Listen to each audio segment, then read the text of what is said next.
DNA daily NEET એનાલિસિસમાં NEET 2021 માટે આપણું પ્રકરણનું પુનરાવર્તન ચાલે છે કે જેની અંદર આપણે એફક્યુ ફ્યુચર ક્વેશ્ચન, પીવાયક્યુ આપણે જોઈએ છીએ, સાથે જ સાથે સીક્યુ કોન્સેપ્ટ્યુઅલ જે ક્વેશ્ચન છે આની પણ આપણે ચર્ચા કરતા હોઈએ છીએ. હવે આપણે શરૂ થાય છે ખોરાકનું પાચન. એના પહેલા આપણે અહીંયા જોઈ ગયા છીએ યકૃત વિશે આપણે જોઈ ગયા છીએ. યકૃતના ઘણા બધા કાર્યો છે તમારે અહીંયા યાદ રાખવાનું છે. શરીરની સૌથી મોટી રાસાયણિક ફેક્ટરી એ યકૃત છે. બીજું એમસીક્યુમાં પૂછાય કે આપણે ઉત્સર્જન તંત્રવાળા પ્રકરણમાં આવે યુરિયાનું જે નિર્માણ થવાનું, ડીએમિનેશનની પ્રક્રિયા યુરિયાનું નિર્માણ થવું એ થવાનું છે યકૃતમાં અને યુરિયાનો નિકાલ થવાનો છે મૂત્રપિંડ દ્વારા. તો આ બાબતને બરાબર યાદ રાખવાની વિદ્યાર્થી અહીંયા ભૂલ કરે છે. સાથે જ કાર્બોદિતનું જે ચયાપચય છે ગ્લાયકોજીનોલાઇસિસ, ગ્લાયકોજનનું તૂટવું. ગ્લાયકોજીનોલાઇસિસ એટલે કે ગ્લુકોઝની અંદરથી એક તો ગ્લાયકોજન બને છે અને એક ગ્લાયકોજનમાંથી ગ્લુકોઝ બને. તો આ જે બંને ક્રિયા છે ગ્લાયકોજીનોલાઇસિસ, અહીંયા હું લખું છું એટલે તમને ખ્યાલ આવશે. ગ્લાયકોજીનોલાઇસિસ, લાઇસિસ એટલે શું કહીએ છીએ આપણે? તૂટવું. કોણ તૂટવાનું છે ભાઈ? ગ્લાયકોજન તૂટશે અને ગ્લાયકોજન તૂટી અને કોની અંદર ફેરવાનો છે? ગ્લુકોઝની અંદર ફેરવાય. અંતઃસ્ત્રાવ વિશે પ્રકરણ 22મું ગ્લુકાગોન અંતઃસ્ત્રાવ.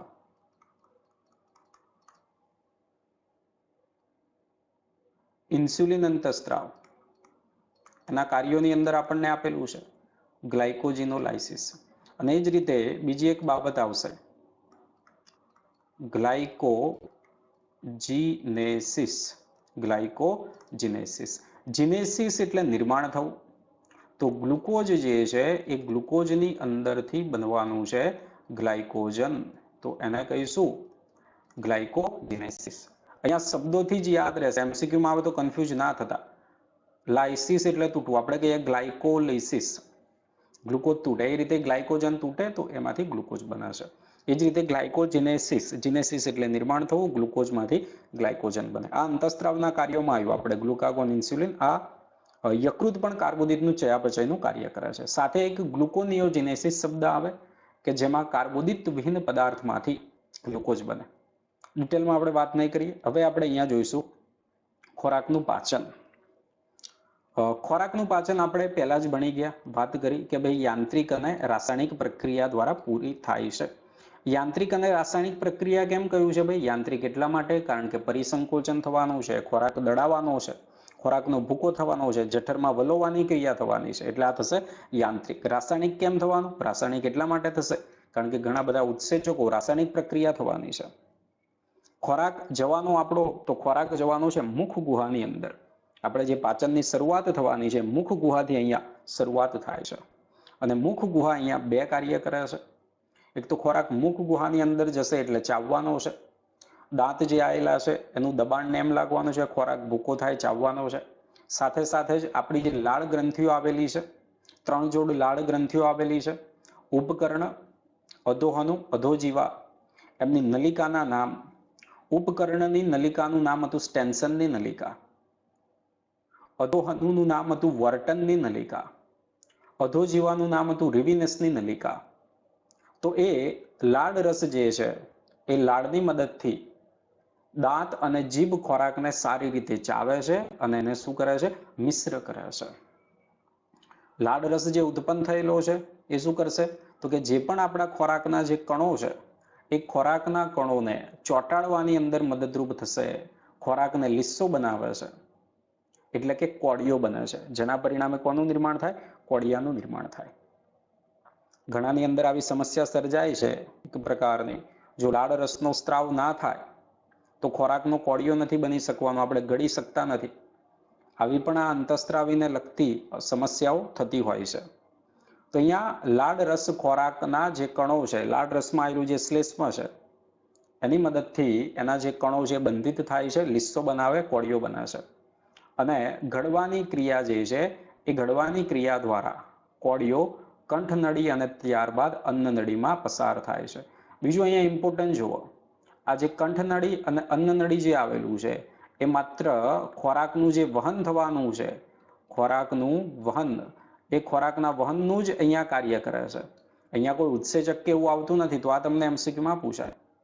કોડિયો સ્નાયુના ક્રમિક તરંગિત સંકોચન કે પરિસંકોચન, આ રીતે આપણે નલિકા આવેલી હોય, આગળ પણ તમને કહેલું છે, આ તમને ખ્યાલ છે.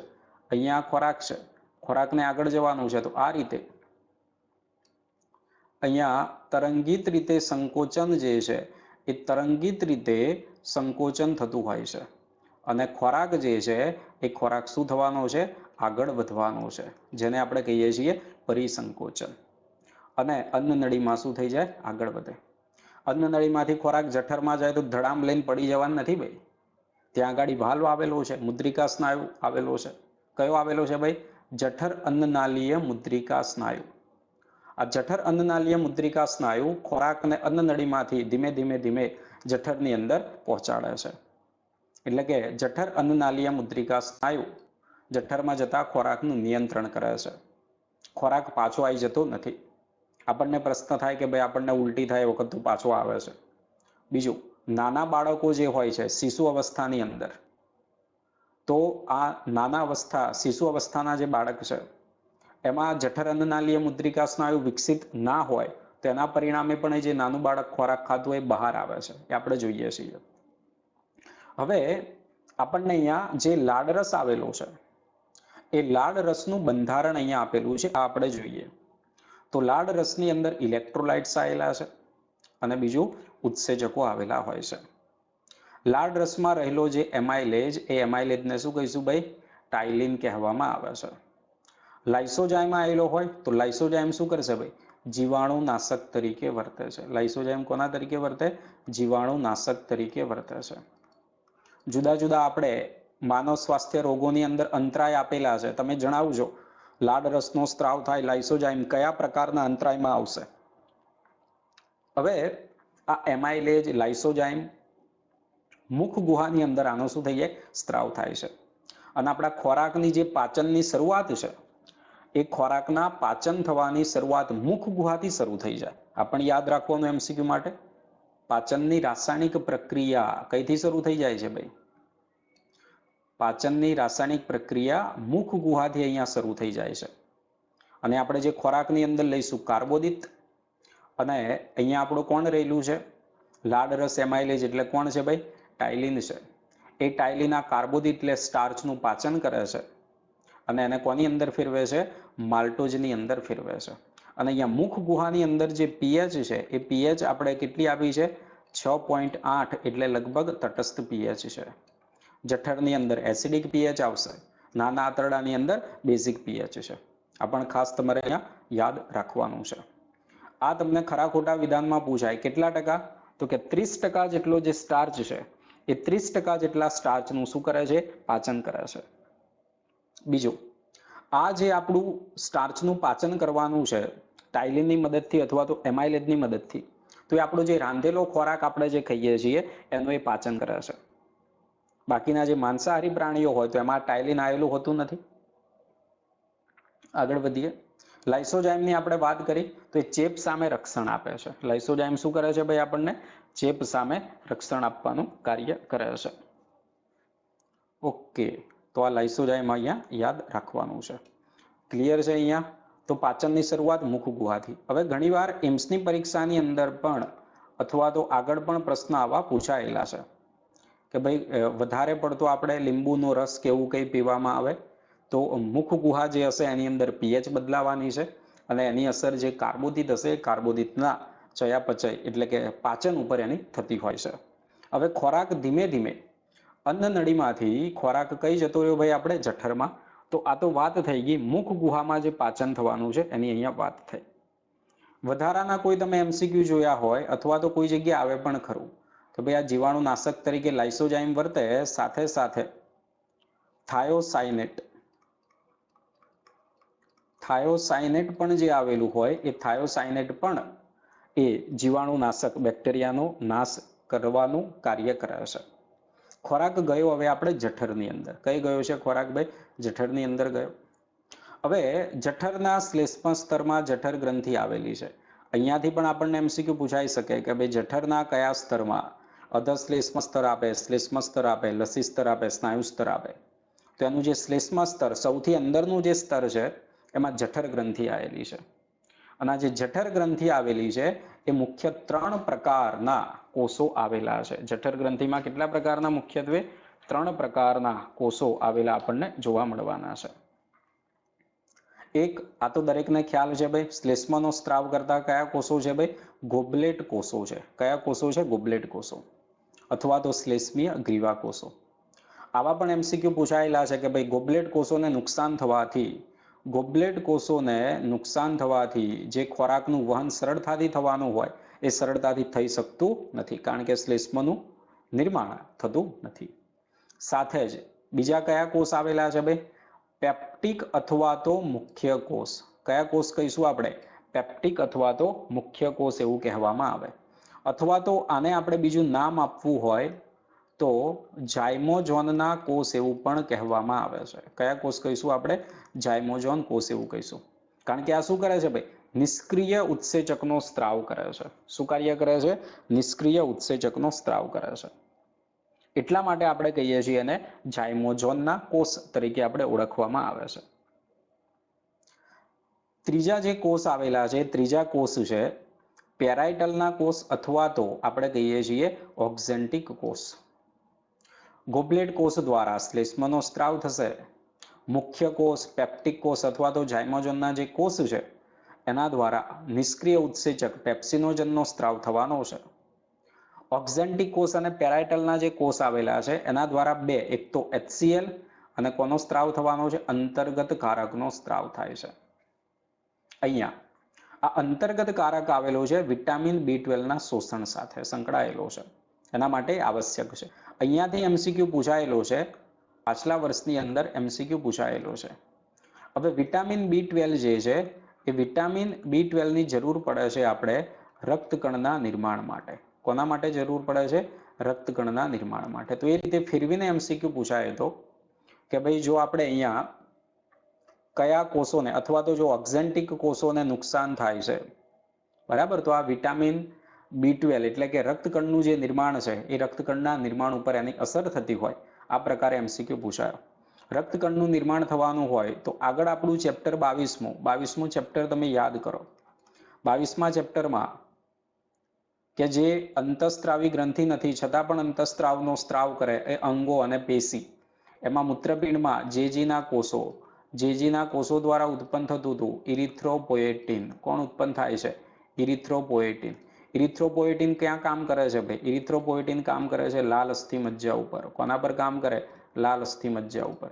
અને લાલ અસ્થિમજ્જાની અંદરથી પછી બધા જે આપણા રક્તકણ WBC જે સંગઠિત પદાર્થો છે એનું નિર્માણ થતું હોય. તો આ પણ બાબત અહીંયા યાદ રાખવાની. અહીંયા 1-2 ચેપ્ટર જે અહીંયા જોડાય છે, તો દરેક પ્રકરણમાં આવી બાબત તમારે જોવાની કે આ બાબત આગળના કયા ચેપ્ટર સાથે લિંક છે. તો એ રીતે એમસીક્યુ પૂછાય.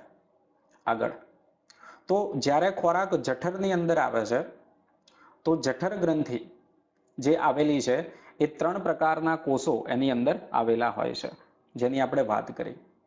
હવે જઠરની અંદર જે ખોરાક આવી ગયો ભાઈ, તો જઠરની અંદર જ્યારે પાચન થવાનું હોય તો ખોરાક 4 થી 5 કલાક સુધી રહેશે. કેટલો સમય રહેવાનો છે ભાઈ? ખોરાક 4 થી 5 કલાક જેટલો રહેવાનો છે. હવે જ્યારે ખોરાક અહીંયા આવવાનો છે તો જઠર ગ્રંથિને ખબર કેમ નહીં પડે કે ભાઈ મારે ઉત્સેચકોનો હવે સ્ત્રાવ કરવાનો છે? તો કયો અંતઃસ્ત્રાવ? તમને અંતઃસ્ત્રાવ ખબર છે ભાઈ? કયો અંતઃસ્ત્રાવ જઠર ગ્રંથિને ઉત્તેજે છે ભાઈ?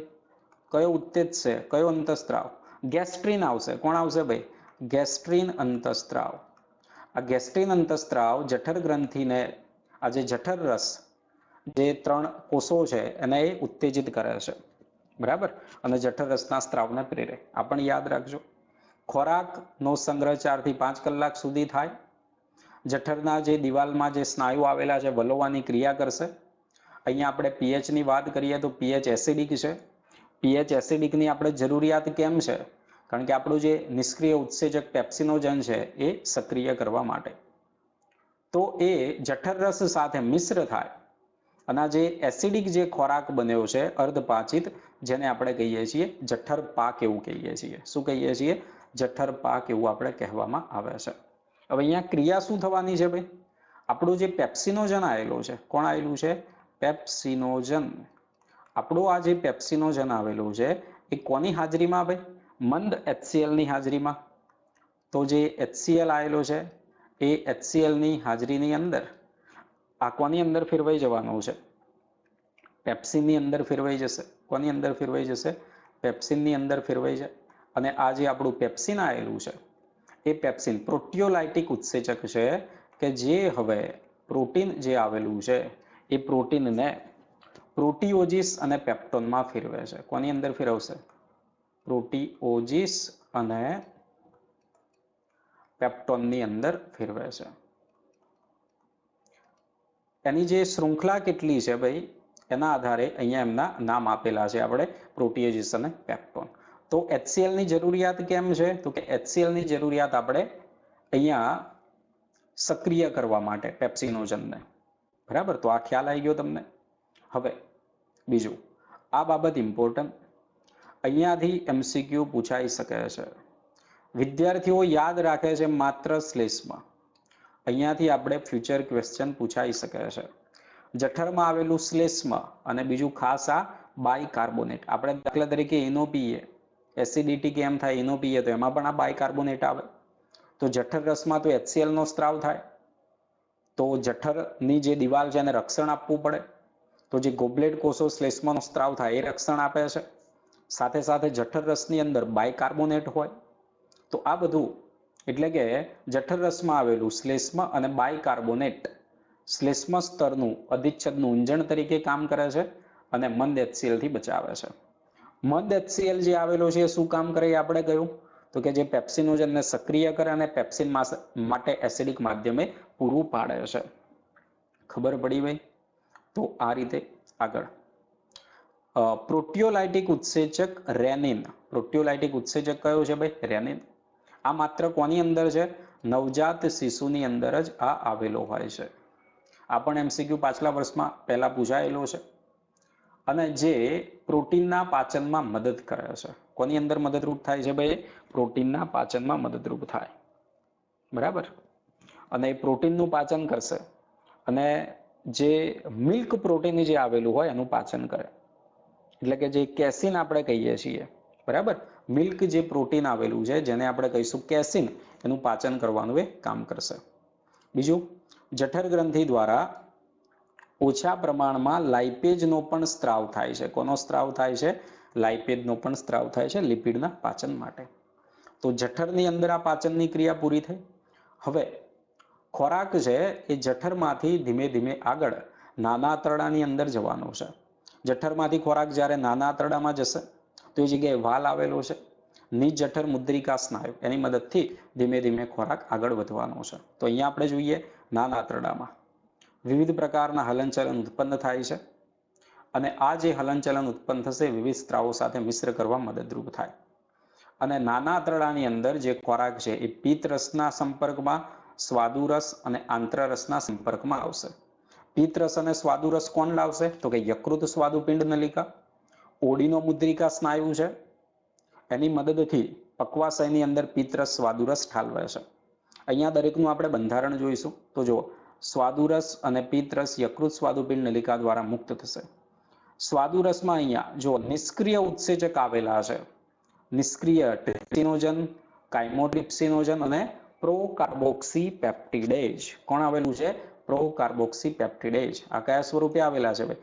નિષ્ક્રિય સ્વરૂપે આવેલા હોય છે. સાથે જ એમાઇલેજ, લાઇપેજ અને ન્યુક્લિએજ પણ આવેલા હોય છે. હવે થશે શું અહીંયા? ટ્રિપ્સિનોજન જે આવેલું છે, અહીંયા હું લખું છું, ટ્રિપ્સિનોજન જે આવેલું છે એ ટ્રિપ્સિનોજન કોની મદદથી? તો કે એન્ટેરોકાઇનેઝની મદદથી. કોની મદદથી? એન્ટેરોકાઇનેઝની મદદથી. કોની અંદર ફેરવાઈ જવાનું છે ભાઈ? ટ્રિપ્સિનમાં ફેરવાઈ જશે. કોની અંદર ફેરવાઈ જશે? ટ્રિપ્સિનની અંદર ફેરવાઈ જવાનું છે. ખબર પડી? એટલે આ એન્ટેરોકાઇનેઝ અને એન્ટેરોકાઇનેઝ જે આવેલું છે એ એન્ટેરોકાઇનેઝ કઈથી? તો કે આંતરડાના શ્લેષ્મ સ્તરમાંથી. આંતરડાના શ્લેષ્મ સ્તરની અંદરથી આ એન્ટેરોકાઇનેજ સહ ઉત્સેચક ઉત્પન્ન થાય છે અને જે ટ્રિપ્સિનોજનને ટ્રિપ્સિનમાં ફેરવે. માની લો કે આ બધા ભાઈઓ છે ભાઈ, કયા કયા ભાઈઓ છે? દાખલા તરીકે ટ્રિપ્સિનોજન, કાઇમોટ્રિપ્સિનોજન, પ્રોકાર્બોક્સી પેપ્ટિડેઝ, આ ભાઈઓ છે બધા. એમાં મોટો ભાઈ કયો છે? મોટો ભાઈ છે ટ્રિપ્સિનોજન. મોટો ભાઈ કયો છે? ટ્રિપ્સિનોજન. મોટા ભાઈને જગાડવાનું કોણ કામ કરે છે? મોટા ભાઈને જગાડવાનું કામ કરે છે એન્ટેરોકાઇનેજ. તો મોટા ભાઈ જાગી ગયા એટલે ટ્રિપ્સિનોજન કોની અંદર ફેરવાઈ ગયું? ટ્રિપ્સિનમાં. અને આ ટ્રિપ્સિન બાકીના બંને કોણ વધ્યા? કાઇમોટ્રિપ્સિનોજન અને પ્રોકાર્બોક્સી પેપ્ટિડેઝ. તો કાઇમોટ્રિપ્સિનોજન ટ્રિપ્સિનોજનમાં ફેરવાય કોની મદદથી? ટ્રિપ્સિનની મદદથી. પ્રોકાર્બોક્સી પેપ્ટિડેઝ કાર્બોક્સી પેપ્ટિડેઝની અંદર ફેરવાવાનો છે કોની મદદથી? ટ્રિપ્સિનની મદદથી ફેરવાશે. ખબર પડી ગઈ અહીંયા? તો આ એન્ટેરોકાઇનેજ માત્ર કોને સક્રિય કરે છે? ટ્રિપ્સિનોજનને જ સક્રિય કરે છે અને સક્રિય થયેલો જે ટ્રિપ્સિન છે એ બાકીના બંને ભાઈને ઉઠાડે છે. ખબર પડી ગઈ? તો જુઓ અહીંયા કહ્યું કે જે સ્વાદુરસના અન્ય ઉત્સેચકોને શું કરે છે? સક્રિય કરે છે. બીજું આગળ, પક્વાશયમાંથી મુક્ત થતું પિત્ત. પિત્તરંજકો છે. પિત્તરંજકોમાં બિલુરુબિન અને બિલુવર્ડિન. હવે મને તમે આનો જવાબ કહેજો, બિલુરુબિન અને બિલુવર્ડિન જે છે એમનો રંગ કેવો? એમનો રંગ તમને લેબ મેન્યુઅલ પ્રયોગશાળા માર્ગદર્શિકામાં આપેલો છે. પ્રયોગશાળા માર્ગદર્શિકાની અંદર આમનો રંગ આપેલો છે, તમે જોઈને જણાવજો એટલે ખ્યાલ આવે તમને. પિત્ત ક્ષારો, કોલેસ્ટેરોલ અને ફોસ્ફોલિપિડ. આમાં કોઈ પણ ઉત્સેચકો આવેલા હોતા નથી. બરાબર? એટલે સાચી પાચક ગ્રંથિ નથી, એમાં કોઈ ઉત્સેચક નથી, સાચા પાચક ઉત્સેચક નથી. કારણ કે એની અંદર પિત્ત છે, પિત્તરંજકોમાં બિલુરુબિન, બિલુવર્ડિન. આનો પણ એમસીક્યુ પૂછાયેલો છે કે ભાઈ બાળક જે છે એ બાળક માતાનું જે દૂધ પીવે તો એ દૂધ તો સફેદ રંગનું હોય છે, પરંતુ મળનો જે રંગ હોય એ પીળાશ પડતો છે. તો એ રંગ માટે જવાબદાર કોણ છે? આ પિત્તરંજકો જવાબદાર છે. પિત્ત શું કામ કરે છે? ચરબીનું તેલોદીકરણ કરે છે. શું કામ કરે છે? ચરબીનું તેલોદીકરણ કરે. એટલે કે ચરબીને તોડશે, એના મોટા ગોલકોને નાના ગોલકોની અંદર ફેરવવાનું કાર્ય કરે છે. અને બીજું ઇમ્પોર્ટન્ટ વિદ્યાર્થીઓ અહીંયા ભૂલી જાય છે, પિત્ત લાઇપેજીસને સક્રિય કરે. કોને સક્રિય કરે છે? લાઇપેજીસને સક્રિય કરે. લાઇપેજીસ જે ઉત્સેચક આવેલા એ લિપિડનું પાચન કરશે. તો આ પિત્તની મદદથી લાઇપેજીસ જે ઉત્સેચક છે સક્રિય થવાના છે. ખબર પડી આટલી બાબત? ક્લિયર છે? ચલો આગળ વધીએ. આગળ વધીએ તો હવે આપણને વાત કરી છે આંત્રરસની. કોની વાત કરી? આંત્રરસની. તો આંતરડાના શ્લેષ્મ અધિચ્છદના ગોબલેટ કોષો તો કે શ્લેષ્મનો સ્ત્રાવ કરશે, આ ખ્યાલ છે આપણને. હવે આંતરરસ બને છે કઈ રીતે? આ તમને એમસીક્યુ ની અંદર પૂછાય છે. તો શ્લેષ્મ સ્તરના જે બ્રશ બોર્ડર ધરાવતા કોષોનો સ્ત્રાવ, બરાબર, શ્લેષ્મ સ્તરના બ્રશ બોર્ડર ધરાવતા કોષોનો સ્ત્રાવ અને એની સાથે ગોબલેટ કોષોનો સ્ત્રાવ, આ ભેગું મળે અને બને છે આંતરરસ. ઇંગ્લિશનો જે પણ શબ્દ આપેલો છે આ તમે યાદ રાખજો, સસ્કસ એન્ટેરિક્સ, જે પણ વાંચો એ, બરાબર. અને વિવિધ પ્રકારના ઉત્સેચકો આવેલા છે, જેમ કે ડાયસેકેરેડિજીસ. કારણ કે આગળ તો આપણે જે પાચન થવાથી બન્યું ભાઈ, પાચન થવાથી આપણે કોણ બન્યું હતું? અહીંયા માલ્ટોઝનું નિર્માણ થયું. તો એને હજુ સરળ સ્વરૂપમાં ફેરવવું પડશે, તો ડાયસેકેરેડિસ છે, બરાબર. માલ્ટેજ ઉદાહરણ તરીકે મલ્ટીજનું પાચન કરશે.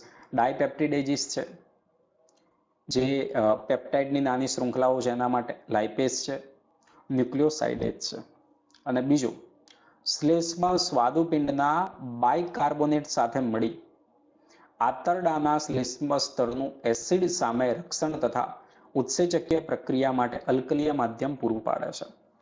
તો કે જઠરમાં તો જે ખોરાક હતો એ કેવો હતો ભાઈ? એસિડિક ખોરાક હતો. અહીંયા જે પણ ઉત્સેચકો કામ કરશે બેઝિક માધ્યમમાં કામ કરશે. તો સ્વાદુપિંડની અંદરથી જે બાયકાર્બોનેટ હોય એ આંતરડાના શ્લેષ્મ સ્તરની અંદર બેઝિકતા પૂરી પાડે છે. અને અહીંયા જુઓ તમે પીએચ કેટલી છે?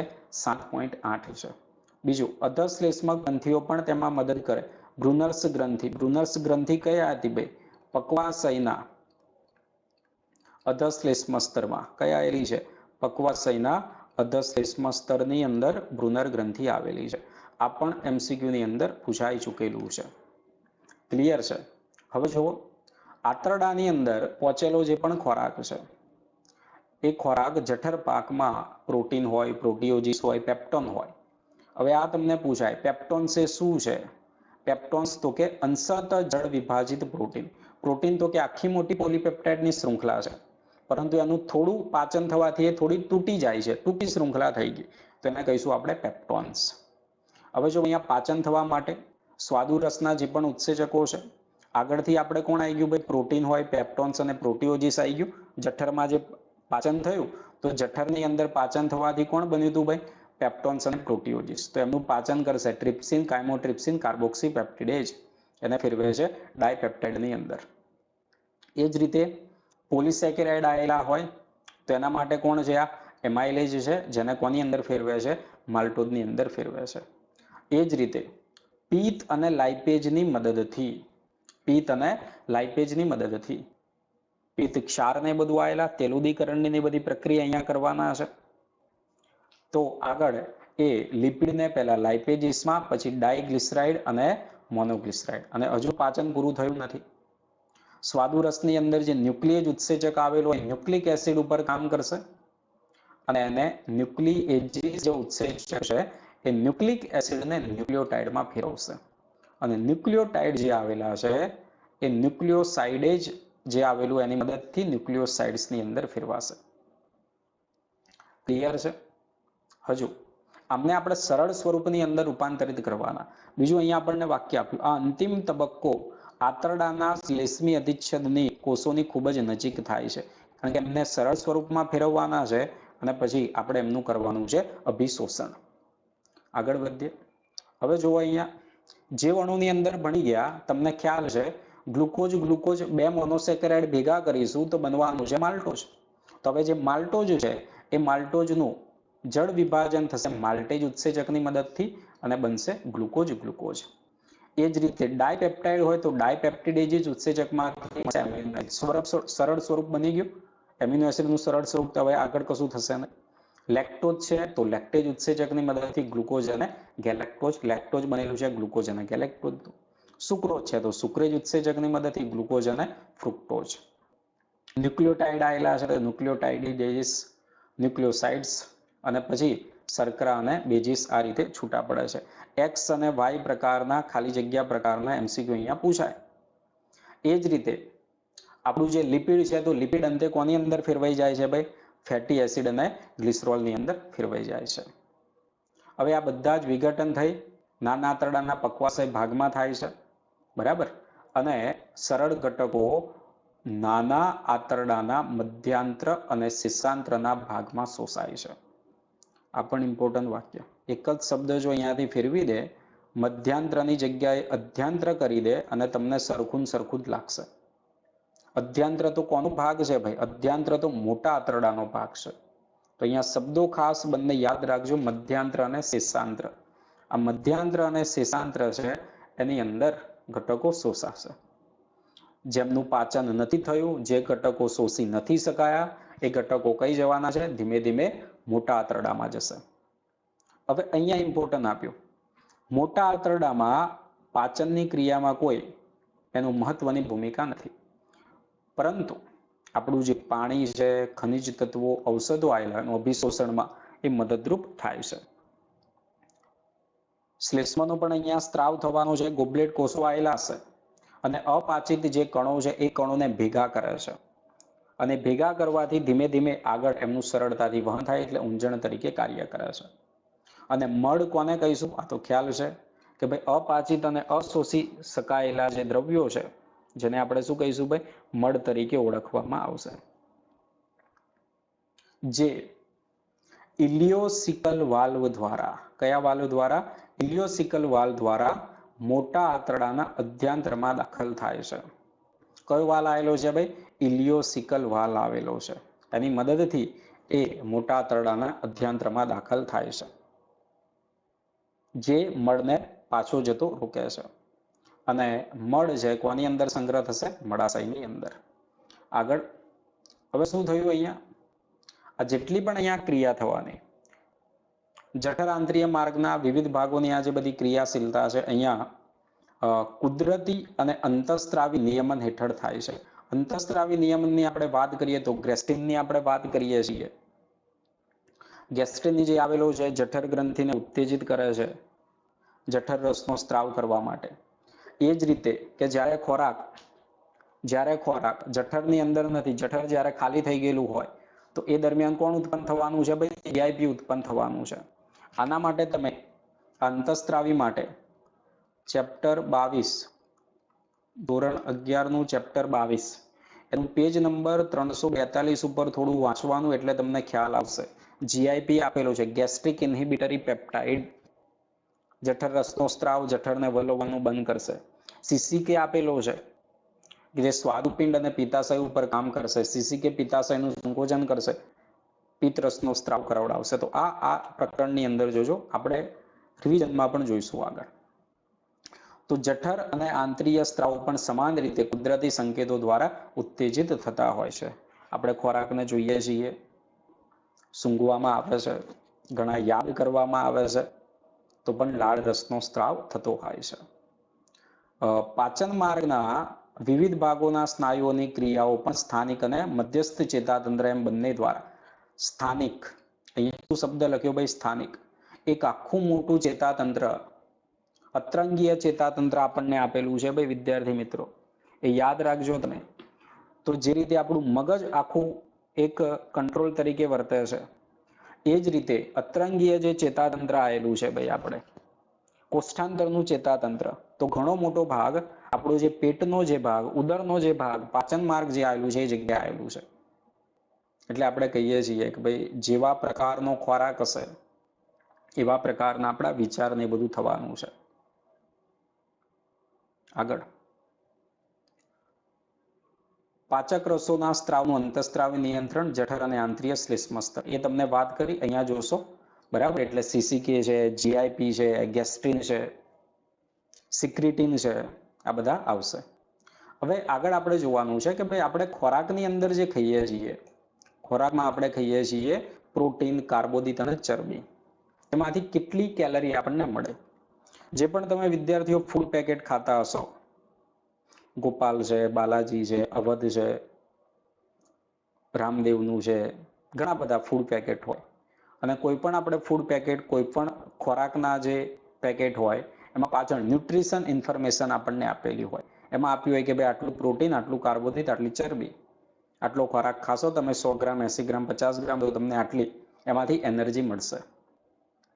તો અહીંયા આપણને સમજાયું પ્રોટીન, કાર્બોદિત અને ચરબીનું કેલરી મૂલ્ય. તો પ્રાણીઓની શક્તિની જરૂરિયાત અને ખોરાકની શક્તિ ઉષ્મા ઉર્જાના માપથી મપાય. કેમેસ્ટ્રી, ફિઝિક્સમાં ઘણું બધું તમે થર્મોડાયનેમિક્સ ભણો છો બરાબર, એ બધું તમને ખ્યાલ છે. કારણ કે શક્તિનું અંતિમ સ્વરૂપ કયું છે ભાઈ? ઉષ્મા છે. એને કેલરી અથવા તો જૂલ. અને અહીંયા આપણને આપ્યું જૂલ એ શું થવાનું ભાઈ? તો 1 ગ્રામ પાણીનું 1 સેલ્સિયસ તાપમાન વધારવા માટે વપરાતી ઉષ્મા. એ જ રીતે 1 કિલો કેલરી, આ તો માપ કેવું છે ભાઈ? સૂક્ષ્મ છે, તો આપણે વધારે માપ કરવું છે. તો 1 કિલો કેલરી, તો 1 કિલો કેલરી એટલે શું થશે? 1 કિલોગ્રામ જેટલું પાણી છે, એને ગરમ કરવા માટે વપરાતી ઉષ્મા. અને બીજું તમારે આ બોમ્બ કેલરોમીટર છે, કેમેસ્ટ્રીની અંદર પણ તમારે આવે છે બરાબર. તો 1 ગ્રામ ખોરાકને આપણે પ્રોટીનમાંથી, કાર્બોદિતમાંથી, ચરબીમાંથી કેટલી કેલરી મળે છે, કેટલી શક્તિ આપણને મળે છે, એના માટે આપણે શું કરીએ? 1 ગ્રામ જેટલો જે ખોરાક છે, 1 ગ્રામ જેટલું પ્રોટીન હોય અથવા કાર્બોદિત અથવા તો ચરબી, એને બોમ્બ કેલરોમીટરની અંદર એનું દહન કરવડાવીએ. અને એનું સંપૂર્ણ દહનથી પ્રાપ્ત થતી જે શક્તિ છે, જેને આપણે કહીશું કુલ ઉર્જા અથવા તો કુલ કેલરી કહેવામાં આવે છે.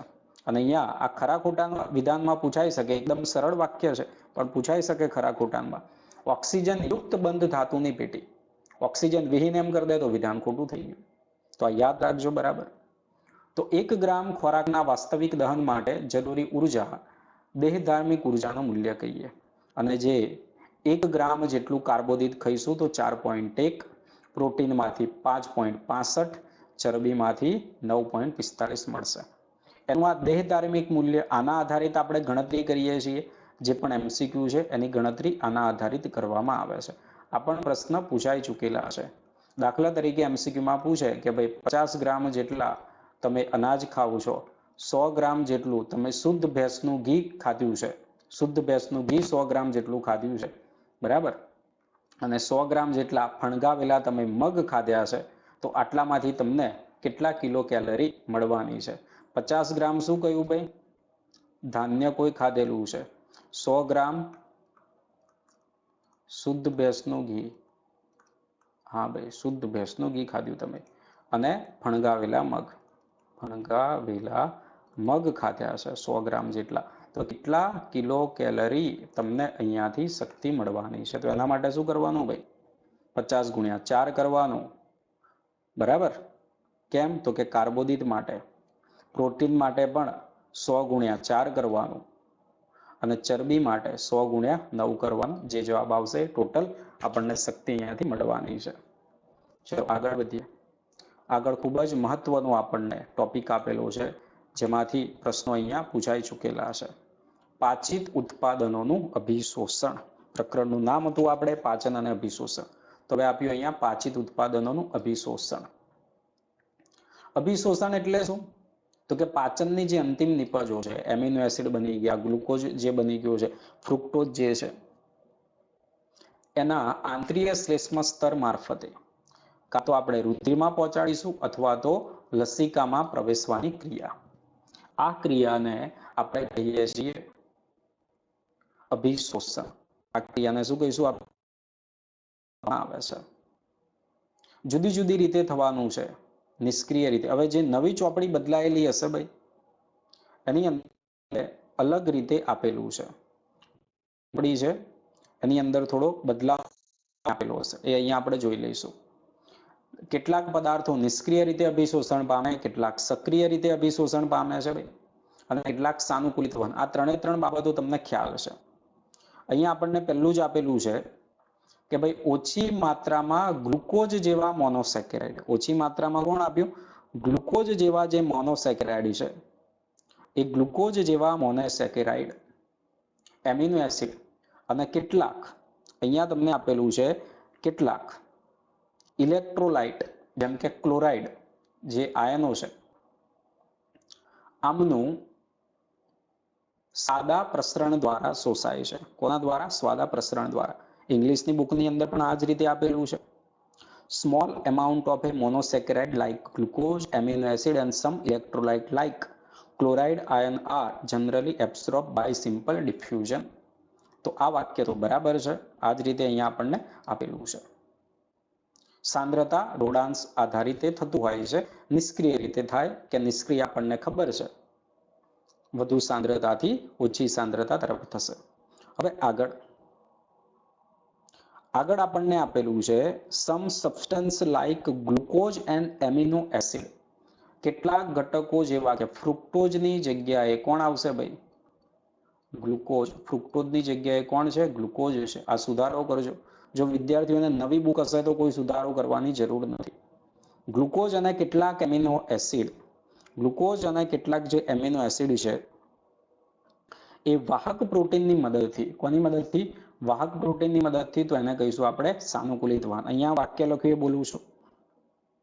Some substance like glucose and amino acid are absorbed with the help of carrier protein. The mechanism is called the facilitated transport. એના દ્વારા થશે। પાણીનું વહન, તો કે પાણી આશ્રુતિની ક્રિયાવિધિ દ્વારા જવાનું છે। સક્રિય વહન થાય તો ઢોળાંશની વિરુદ્ધ દિશાની અંદર થતું હોય છે। અને અહીંયા આપ્યો ઘટકો, કેટલાક પોષક ઘટકો, વિવિધ પોષક ઘટકો જેવા કે એમિનો એસિડ, શું આપ્યું? એમિનો એસિડ આપેલું છે। Monosaccharide like glucose, monosaccharide glucose જેવા મોનોસેકેરાઇડ આપેલું છે। ઇલેક્ટ્રોલાઇટ જેમ કે Na+, કે જેમનું રુધિરમાં જે શોષણ થવાનું છે એ સક્રિય વહન દ્વારા થશે। કોના દ્વારા થશે? સક્રિય વહન દ્વારા થવાનું છે। ક્લિયર છે આટલું? તો અહીંયા કન્ફ્યુઝન ના થાય। આ જે સુધારો કરેલો છે એ તમને કહ્યું। અહીંયા પાછલા વર્ષમાં એમસીક્યુ પૂછાયેલો તો એમાં ફ્રુક્ટોઝ આપેલું હતું, કારણ કે જો અહીંયા ફ્રુક્ટોઝ લખેલું હતું અહીંયા થોડો બદલાવ કરેલો છે. આગળ હવે આ ઇમ્પોર્ટન્ટ બાબત છે આપણા માટે, ખૂબ જ મહત્વની. તો જુઓ, ફેટી એસિડ અને ગ્લિસરોલ અદ્રાવ્ય છે, લિપિડના ઘટકો છે, રુધિરમાં સીધા શોષી શકાતા નથી. એટલે સૌથી પહેલા તે નાના બિંદુઓમાં સંમિલિત થઈ આંતરડાના શ્લેષ્મ સ્તરમાં પ્રવેશે. નાના જે અણુઓ બની ગયા જેને કહીએ છીએ આપણે મિસેલ્સ. દાખલા તરીકે આ રીતે બની ગયા નાના જે અણુઓ બની ગયા જેને શું કહીશું આપણે? મિસેલ્સ એવું કહીશું. શું કહીશું? મિસેલ્સ એવું કહીશું. હવે આ મિસેલ્સની ફરતે કોનું આવરણ આવે છે ભાઈ? પ્રોટીનથી આવૃત થાય. પ્રોટીનથી આવૃત બને છે. કોણ આવૃત બને છે? પ્રોટીનથી આવૃત મિસેલ્સ બને. તો મિસેલ્સની ફરતે આ મિસેલ્સ છે એની ફરતે અહીંયા પ્રોટીનનું આવરણ આવી જાય છે. આ મિસેલ્સ છે એની ફરતે અહીંયા પ્રોટીનનું આવરણ આવી જાય. આ મિસેલ્સ અહીંયા એની ફરતે પ્રોટીનનું આવરણ આ રીતે અને ચરબીના ગોળકોમાં ફેરવાઈ જાય છે. અને આપણને ખબર છે ચરબીનું જે શોષણ આગળ આપણે જોયું હતું, મોટી લસિકા વાહિની જેને આપણે કહીએ છીએ પયસ્વિની કહેવામાં આવે. આ પણ MCQ ની અંદર પૂછાયેલું છે. અને આ લસિકા વાહિનીઓમાં જાય ને લસિકા વાહિનીઓના જે પણ ઘટકો એ પાછા કયા આવે ભાઈ? રુધિરમાં પાછા ઠલવાય. લસિકા પરિવહન તંત્ર યાદ કરો એટલે તમને ખબર પડશે. ક્લિયર છે આટલી બાબત? તો પાચિત ઉત્પાદનોનું અભિશોષણ અહીંયા આપણે જોયું. આગળ પાચન તંત્રના વિવિધ ભાગોમાં અભિશોષણનો સારાંશ. જો કેટલીક દવાઓ મુખ અને જીભની નીચેની સપાટીએ, તો જો ઘણી બધી દવાઓ હોય તો આપણને ડોક્ટર કહે કે ભાઈ જીભની નીચે તમારે મૂકવાની. જીભની નીચે પણ ઘણી બધી કેશિકાઓ બરાબર આ શ્લેષ્મના સંપર્કમાં રહે એટલે સીધું એ જે પણ દ્રવ્ય ઔષધ છે એ સીધું રુધિરની અંદર પહોંચી જતું હોય છે. તો આ યાદ રાખવાનું છે. બીજું જઠરમાં ઇમ્પોર્ટન્ટ ભાઈ આલ્કોહોલનું અભિશોષણ. અહીંયા કોઈ ઉદાહરણ બિયર છે, બ્રાન્ડી છે, રમ છે, ગમે તે ઉદાહરણ આપે.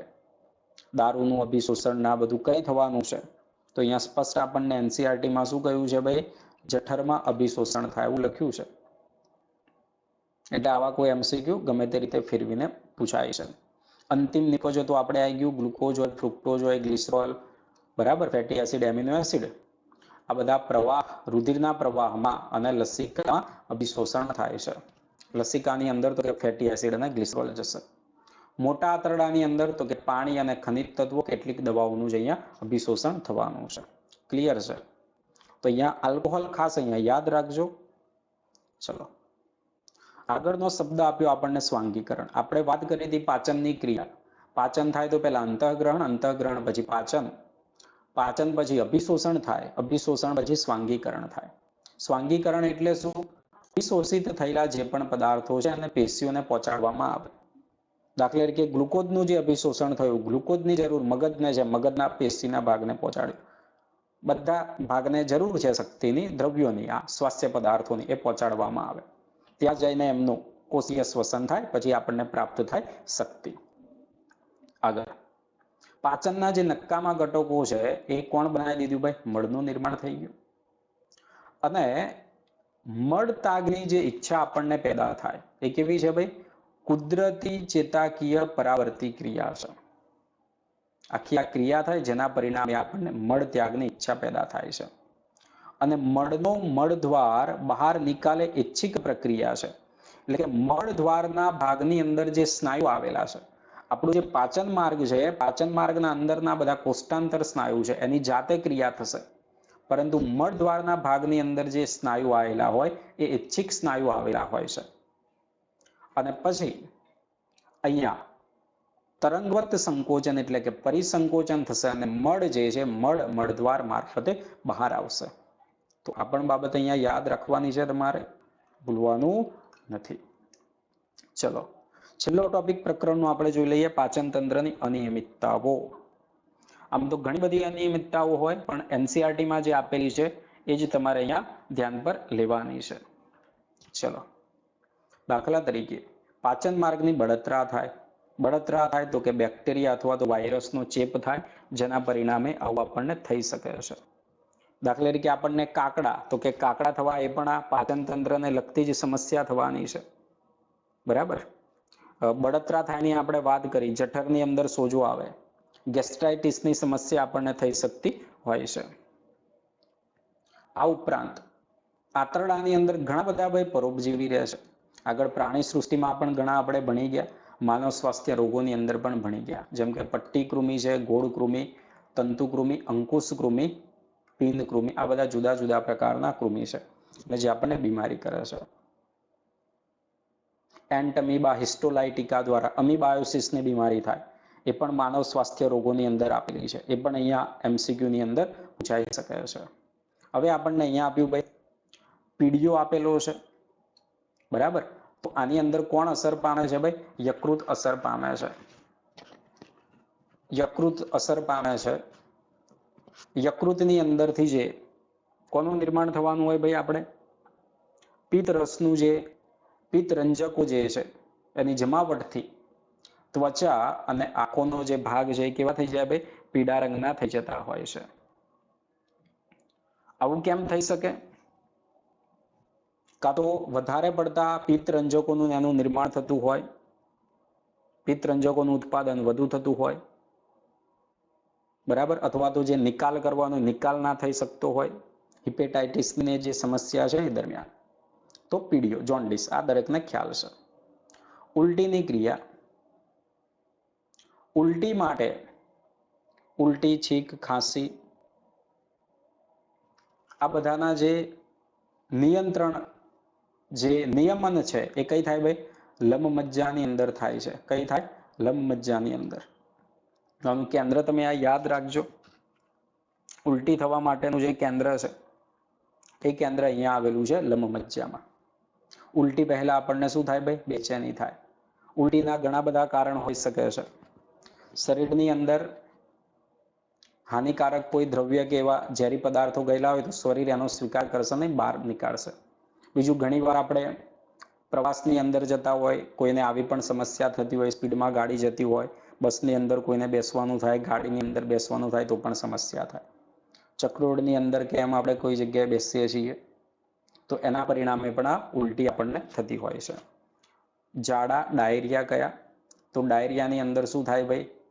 અનિયમિત ગતિ થાય અને મળની જે પ્રવાહિતા છે એની અંદર વધારો થઈ જાય છે અને ખોરાક જે છે અભિશોષણ ઘટી જાય છે, બધું એ નિકાલ થઈ જાય છે, બરાબર. આ પણ નાના બાળકોની અંદર વધારે પડતી સમસ્યા આવી થતી હોય એ પણ જોખમી સાબિત નીવડે છે. અને અત્યારે કબજિયાત, બરાબર, કાયમચૂર્ણ, પેટ સફા, હરરોગ દફા, આ બધું જોવો છો તમે, કબજિયાતની સમસ્યા સર્જાય છે. ઘણા બધા કારણો એના હોય. પાણી આપણે પૂરતી માત્રામાં ના મેળવતા હોઈએ, શાકભાજી આપણને જે ફાઈબર મળવા જોઈએ પૂરતી માત્રામાં ના હોય, એ બધાના પરિણામે કબજિયાતની સમસ્યા, કોન્સ્ટિપેશન થઈ શકે છે. અપચો, અપચાનો એમસીક્યુ પાછલા વર્ષની અંદર પૂછાયેલો છે ભાઈ. અપચાનો એમસીક્યુ પૂછાયેલો છે. અપચો થાય તો કે શું થાય ભાઈ? પેટ ભરેલું ભરેલું લાગે. શું થાય? પેટ ભરેલું ભરેલું લાગે. ભરેલું ભરેલું એટલે લાગે કારણ કે અંદર જે પદાર્થો છે એનું પૂરેપૂરું પાચન થયેલું નથી. આના જુદા જુદા કારણો છે. કારણ એવું છે કે ઉત્સેચકોનો અપૂરતો સ્ત્રાવ થાય. ઉત્સેચકોનો અપૂરતો સ્ત્રાવ થાય.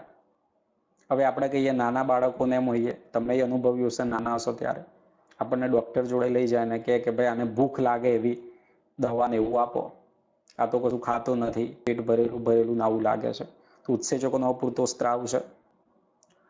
બેચેની, ખોરાકનું ઝેરી થવું, વધુ પડતું ખાવું, મસાલાદાર વધારે પડતું ખાવામાં આવે જેના લીધે પણ શું થાય છે? અપચો થાય છે. આ તમે જાતે અનુભવ કર્યો હશે. આનો એમસીક્યુ પૂછાયેલો છે. હવે આપ્યું અહીંયા પીએમ આપ્યું.